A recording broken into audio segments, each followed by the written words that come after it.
Di sini kami kelompok 8 akan menampilkan video singkat dari sejarah gereja Santo Hieronymus Tanjung Hulu. Di sini kami beranggotakan 4 orang.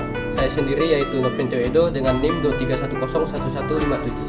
Dan saya, Lavenda Brigdalis dengan NIM 231011075. Dan saya Angelia Patricia dengan NIM 231011017. Saya Angelina Eka dengan NIM 2310118. Video ini guna memenuhi tugas gereja sejarah gereja Indonesia. Baik, selamat menyaksikan. Awal mula berdirinya gereja.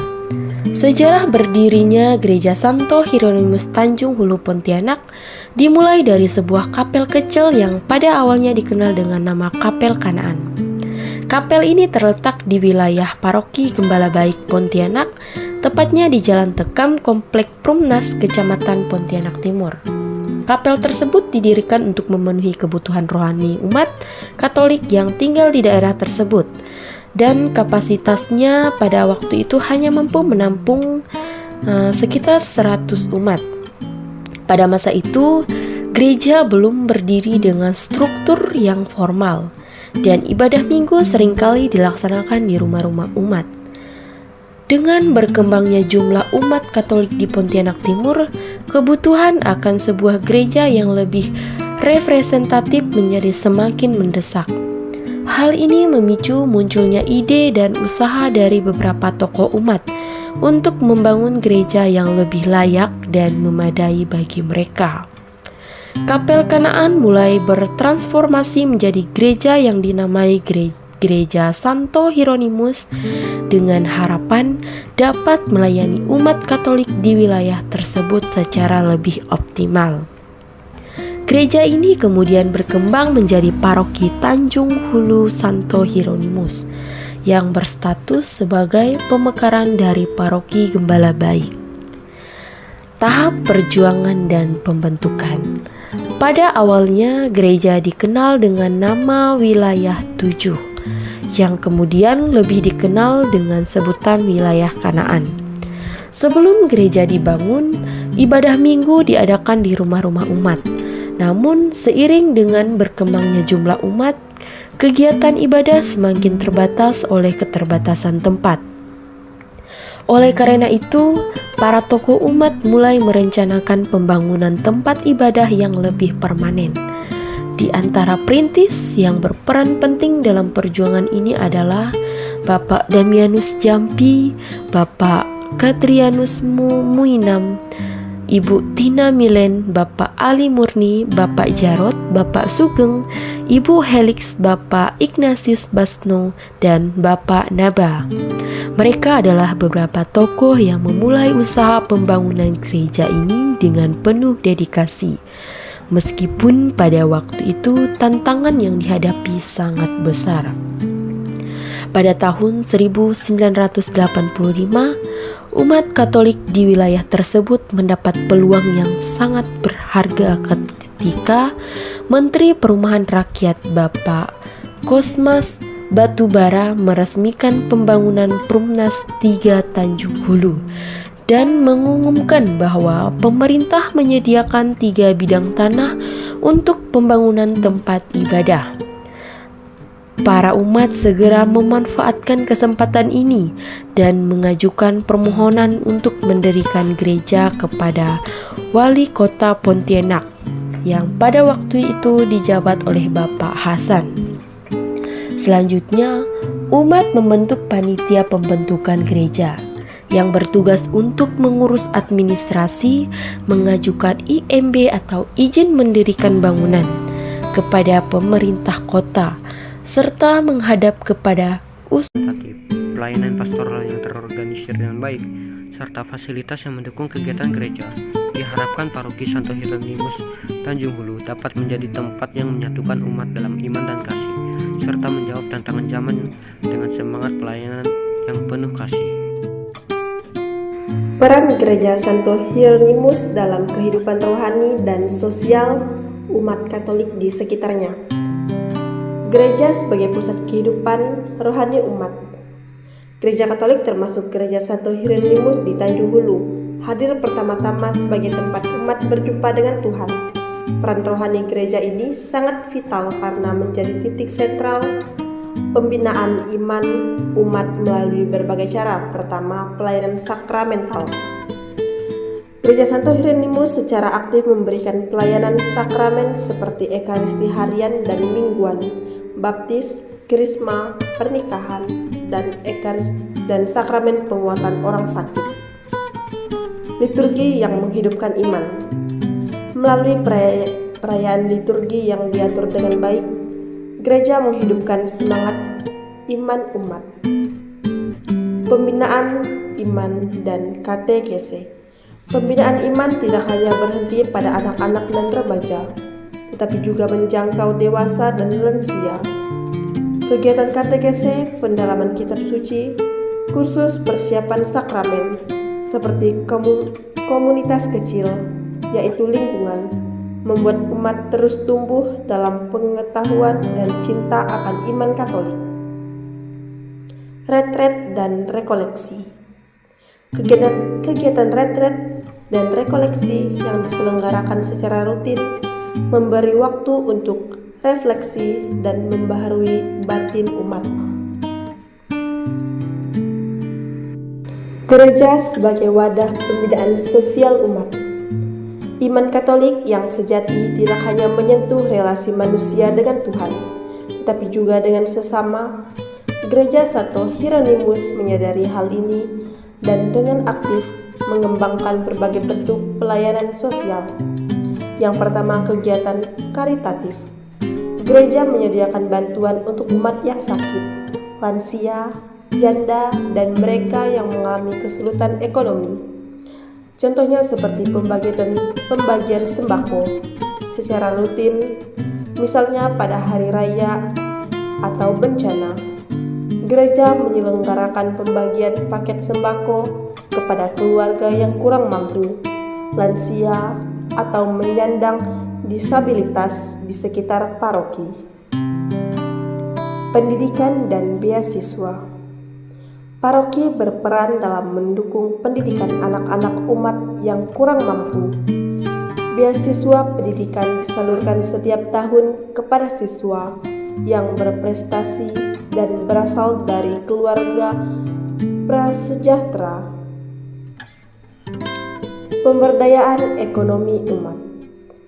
Melalui pelatihan keterampilan, seminar, wirausaha, dan koperasi kecil, gereja berupaya mendorong umat untuk lebih mandiri secara ekonomi, kesehatan, dan lingkungan.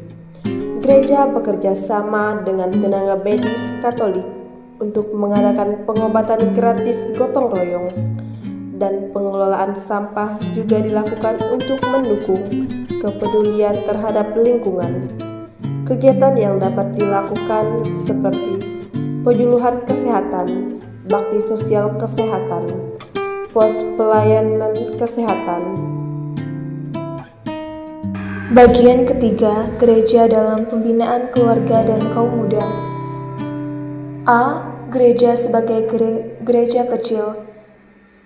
Gereja Santo Hieronymus terus mendorong agar keluarga menjadi tempat pertama dan Akhirnya, setelah proses panjang ini, pada bulan Oktober 1989,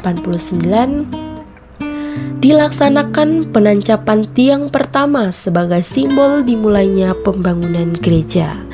Pihak gereja dan pemerintah yang diwakili oleh Wali Kota Pontianak hadir dalam acara ini sebagai bentuk dukungan terhadap pembangunan gereja.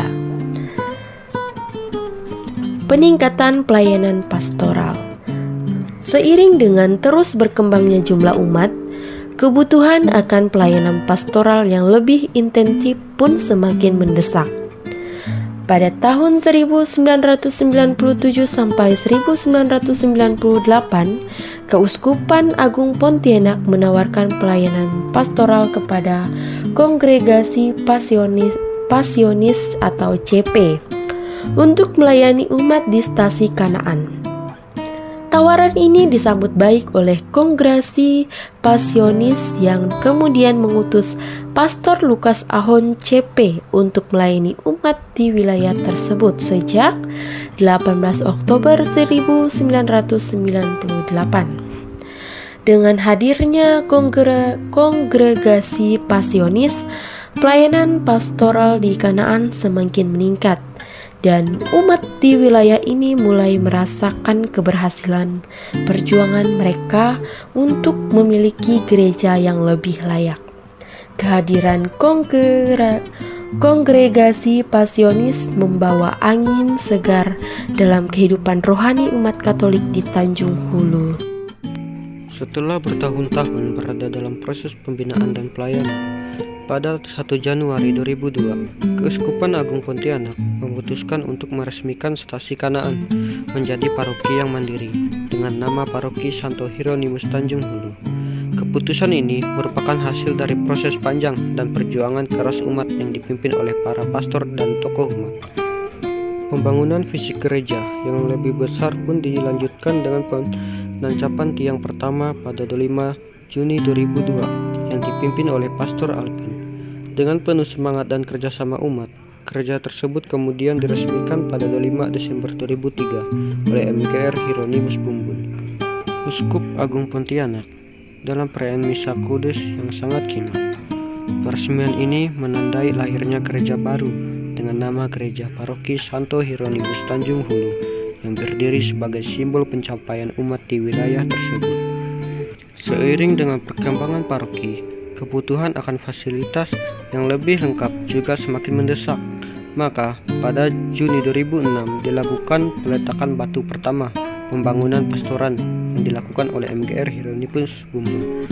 Pastoran ini berfungsi sebagai tempat tinggal bagi pastor serta pusat kegiatan administratif dan pastoral paroki.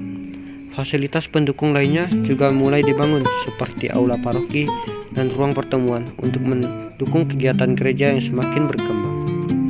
Selama perjalanannya, beberapa pastor telah melayani paroki Santo Hieronymus Tanjung Hulu. Mereka adalah Pastor Lukas Ahon CP 18 Oktober 1998 sampai 2002, Pastor Nicodemus CP, Pastor Benyamin CP, Pastor Paulus Yasmin CP, Pastor Gregorius Sabinus CP, Pastor Gregorius Calat CP, saat ini menjabat sebagai pastor kepala paroki. Masing-masing dari mereka memberikan kontribusi besar dalam membangun kehidupan rohani umat dan memperkuat struktur paroki yang ada. Saat ini, Paroki Santo Hieronymus Tanjung Hulu sudah menjadi paroki yang matang dengan jumlah umat yang terus berkembang. Namun, tantangan baru selalu muncul, terutama dalam menghadapi kebutuhan generasi muda dan perubahan sosial budaya di sekitar paroki. Oleh karena itu, gereja ini terus berusaha untuk mempertahankan semangat pelayanan pastoral yang relevan dengan zaman dan memenuhi kebutuhan rohani umat. Dengan adanya gereja Yang B, perhatian khusus pada generasi muda. Orang Muda Katolik atau OMK di paroki ini menjadi salah satu pilar kehidupan paroki.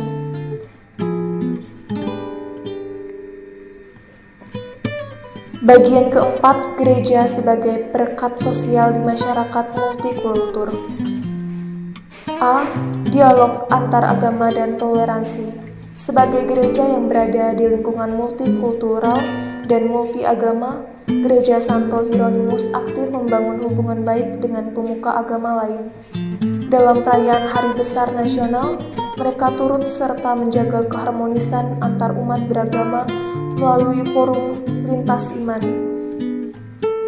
Di sini ada dasar teologis, inisiatif lokal, kerjasama dengan organisasi, membangun jembatan pemahaman, pendidikan dan sosialisasi, teladan dari pemimpin gereja, menciptakan ruang inklusif, menghindari sikap eksklusif, dan yang terakhir merayakan keberagaman. Yang B, keterlibatan dalam lingkungan sosial.